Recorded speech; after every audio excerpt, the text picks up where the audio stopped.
First up, Stacey, an amazing final, and on a personal note, you had an amazing game. If you weren't voted the player of the game, I'm not sure if you were. Do they have player of the games afterwards? No, they don't. Okay, No. all right. Well, you had an amazing game. How frustrating was it to get so close, go down to the penalty flicks sort of stage and lose at that final hurdle? Yeah, I'd have to say it's not the nicest way to lose. It was obviously very gutting. I have to say everyone was pretty buggered after it too. But yeah, it's a frustrating way to lose, and I guess almost as like a flip of the coin who takes the gold or the silver. But I have to say after losing bronze in strokes in Melbourne to England, that to lose it against Australia for gold and bronze, I guess Commonwealth or silver is better than Commonwealth nothing. So in that sense of it, yeah, it was still gutting, but still nice to come away with something. After the league in the weekend, the Kiwis are now saying that they're no longer the small brother to Australia. Do you guys feel a wee bit the same in hockey? Yeah, I definitely think we're getting closer to them. When I first made the team, there was obviously quite a distance between us and them, but now I think we're getting really close and if not actually better than them. And yeah, so I think in the next few years to come we'll definitely be a real threat to them. So. And just quickly, what do you put that down to? I know you've got a new coach and I guess some new systems with him, but also is it a confidence thing that's building within the team? Yeah, definitely. I think now they're actually getting quite nervous playing us. Also, having an Aussie coach does help. He was actually their assistant for quite a few years, so having him coaching us, and obviously he's got more of an attacking style, so I think he brings that to us a lot more. And we've got a really young group, which is great too. So yeah, I think yeah, we can definitely put them away in the next year or so. Nice to hear. Okay, Lauren, yeah, please go on.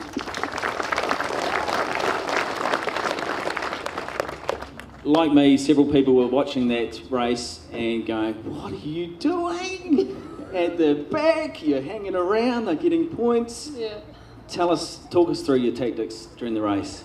Well, for the start of the race, it was just seeing how Joe, who was another sprinter in the team, was going, and I was to hang near Atara Witten, who's the current world champion. So I was hanging around her, and she was hanging around the back. So I didn't like it there, but I just hung around her, and then she went to take that lap, and I got on her wheel, and that's basically how it happened, following her. Okay, so yeah, once you get that lap, it's all about you, isn't it? It's such a team race, and I guess same with Hayden's.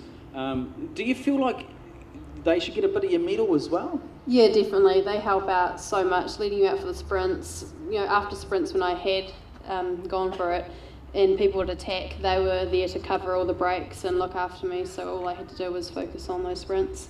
Okay, and tell us what happens between now and London for Lauren Ellis. Well, I actually head off to Australia on Sunday for the start of the qualification for the Olympics. So I'll just do the World Cups, and then the World Cups the following year, trying to get points so we can go to the Olympics. Nice. All right, thanks, Lauren. Lauren Ellis. Righto, fella.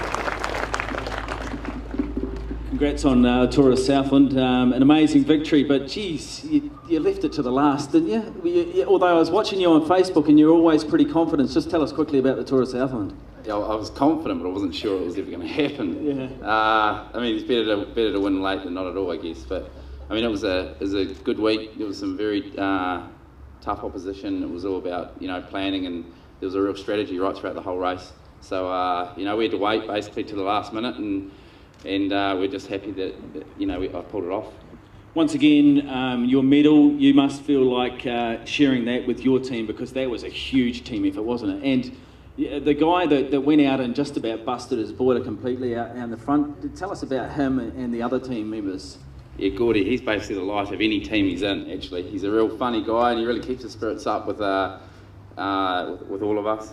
It's a strange sport, and when there's a team situation like that, there's only one medal to be placed around the winner or the medalist around the neck. So I was the lucky one. Obviously going into the race I was a little bit crook, so it was all up in the air as to who was going to lead the team. I even said to them in the morning that I wasn't sure if I was up to it. But as the race panned out, the legs they weren't so bad. So we stuck to our plan. And the plan was to always have someone in front so that the Aussies were always chasing. And we did that perfectly. And like I said, I was the one with the medal, but the whole team played a massive part, and I wouldn't have been able to do it without them. And it's just one of those sports where only one can get a medal, but in reality, I wouldn't have got it without them. Okay, now you weren't just a bit crook, you had the squirts pretty full on, didn't you? You were 2 or 3 days out, it wasn't looking flash. Yeah, you're right. I call it dally belly, but if you want to call it a squirt, it's all right, it's a bit coarse, sure. No, I was crook. I was really crook. I just had achy. I was achy all over, and like you said, I was on the toilet a lot, and I was unsure whether to start, but I'm really happy I did. Maybe that, you said to me on the radio, that maybe helped you as well, though. Yeah, in a funny sort of a way. I guess I had to really plan my race even more. I had to, basically hold back to the last minute. Again, one of those last minute things. And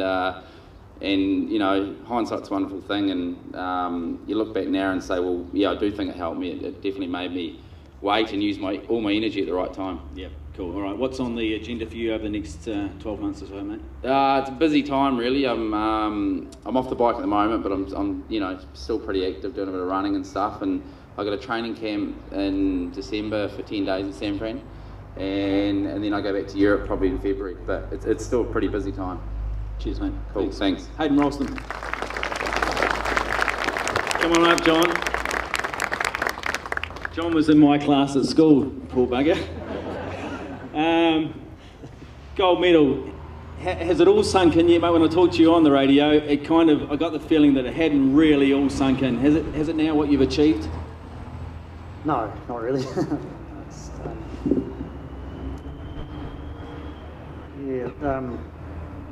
No, like I said, it felt like any other competition because we're shooting against the same guys we see anywhere else. And when you win another competition, you don't suddenly get asked to go on the radio or anything. So, yeah, it's a wee bit different. But next time you'll be an old pro, right? Yeah, something. Yeah, okay. Tell us about your Indian experience. You didn't this trip because you were in India a few months beforehand. Tell us about that trip compared with your Commonwealth Games experience. Yeah, we were there in April. The only difference was we stayed on the range in the police barracks, so we got fed curry, which didn't go down well. Yeah, all the competitors got crooks, so we were all at least on a level playing field that time. There were a few missing because of that volcanic ash cloud. But other than that, the shooting went pretty much the same. We won the pairs match then too. So. Okay, and you got to see a bit more of India the first trip though. Were you sort of segregated a wee bit from parts of India this trip? Yeah, well, we weren't allowed out of the accredited areas like the village or the venues, but when we were there in April, we're still in a police camp, so we still weren't allowed out, but we talked the organisers into putting a bus on and drove us around Delhi a couple of days. We did have a look around it. Security issues. Does a fella walking around with a full-bore rifle get more grief than, say, a guy on his push bike? Only if they forget to empty their pockets of empty ammo cases or something when they go into the village. I didn't do it, but apparently it was done, and big trouble then. But.